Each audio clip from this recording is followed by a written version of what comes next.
प्रिय छात्रों, मिथिलेश ज्ञान एकेडमी में आपका हार्दिक स्वागत है। आज हम लोग पढ़ेंगे प्रश्नावली 6.2 का प्रश्न क्रमांक 5, जिसमें दिया है आकृति 6.20 में DE समांतर OQ और DF समांतर OR है। दर्शाइए कि EF समांतर QR है। तो देखिए, ये है आकृति 6.20 और हमें क्या करना है कि EF समांतर QR दर्शाना है। तो इसके लिए हमें थेल्स प्रमेय और थेल्स प्रमेय का विलोम बिल्कुल अच्छी तरीके से आना चाहिए। तो यहाँ पर सबसे पहला काम हम करेंगे क्या, जो हमको दिया है अर्थात ये दोनों भाग, इसी को अपने हल में सबसे पहले हम लिख लेंगे। तो हमने अपने हल में ये DE समांतर OQ और DF समांतर OR ज्यों का त्यों उतार लिया है। इसके बाद ये है हमें सिद्ध करना EF समांतर QR। तो यहाँ पर हम लिखेंगे सिद्ध करना है। तो सिद्ध करना है में हमने लिख लिया EF समांतर QR। यहाँ पर देखिए, तो अब लिखेंगे उत्पत्ति। देखिए, प्रश्न यह उठता है कि हम इसकी स्टार्टिंग कहाँ से करें कि हमारा मामला ठीक ठाक हल हो जाए। तो कहने का मतलब ये जो हमको दिया है DE समांतर OQ, यही हमको बताएगा कि हम कहाँ से स्टार्ट करें। तो देखिए, DE समांतर OQ की जब हम बात करेंगे तो हम कौन सा त्रिभुज ले लें, ये दोनों समांतर उसमें इन्वॉल्व हो।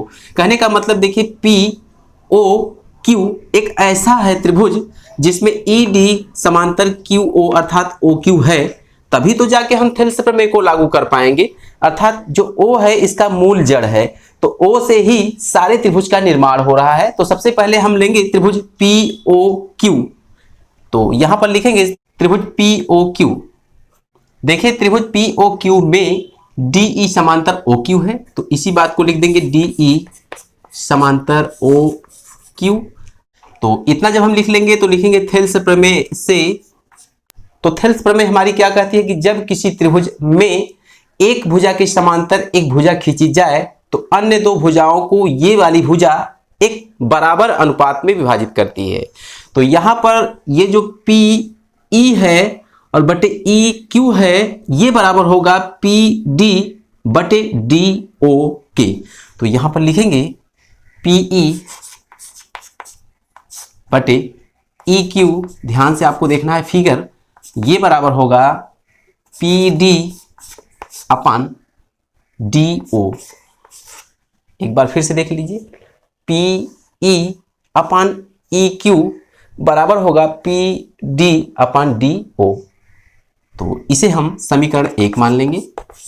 ठीक इसी प्रकार इसको देखिए, DF समांतर OR दिया गया है, तो यही हमको लेके देगा कि कौन सा त्रिभुज हम यहाँ पर इस्तेमाल करेंगे। तो है क्या DF, तो ये है DF समांतर OR। तो DF समांतर OR किस त्रिभुज में लागू होगा, ये देखिए, O तो मूल जड़ है इसका, OPR। ध्यान से देखिए, OPR एक ऐसा त्रिभुज है, केवल उसी को आप ध्यान से देखिए, जिसमें OR के समांतर DF रेखा ये तो दिया ही गया है। तो ये जो D और F हैं, इसको और इसको एक निश्चित अनुपात अर्थात बराबर अनुपात में विभाजित कर रहे हैं, यही थेल्स प्रमेय है। तो हम यहां पर लिखेंगे पुनः त्रिभुज OPR में। तो OPR की बात करेंगे तो हमें DF समांतर OR लिखना पड़ेगा। तो लिख देंगे DF समांतर OR। तो यहां भी हम लिखेंगे थेल्स प्रमेय से। तो देखिए, इसमें जब हम थेल्स प्रमेय लगाएंगे इस त्रिभुज POR में, तो लिखेंगे PD अपान DO बराबर PF बटे FR। तो ध्यान से फिगर को देखिए, PD अपान DO बराबर होगा PF अपान FR। तो इसे हम समीकरण 2 मान लेंगे। अब आपको समीकरण 1 और समीकरण 2 को बहुत ही ध्यान से देखना है। या देखिए, PD अपान DO दोनों में कॉमन है। कहने का मतलब जब हम एक की तुलना 2 से करेंगे, ये दोनों आपस में गायब हो जाएंगे अर्थात कैंसिल आउट हो जाएंगे। तो बचेगा हमारे पास क्या कि PF अपान FR बराबर PE अपान EQ। तो हम नीचे लिखेंगे समीकरण फर्स्ट की तुलना समीकरण सेकेंड से करने पर। तो हमने आपको बताया जब तुलना करेंगे तो PD अपान DO समान है, तो ये आपस में कैंसिल। बचेगा हमारे पास PF अपान FR, किसी को पहले और किसी को बाद में, इन दोनों बचे हुए को हम किसी को पहले और किसी को बाद में लिख सकते हैं। तो PF अपान FR बराबर PE अपान EQ। तो इसे आप ध्यान से देखिए, PE अपान EQ को हमने पहले यहां देखिए और PF अपान FR को बाद में लिख लिया है और ये सेम बात है। तो यह कब संभव है, अर्थात PE अपान EQ, फिगर में देखिए PE अपान EQ बराबर PF अपान FR, PF अपान FR कब संभव होता है।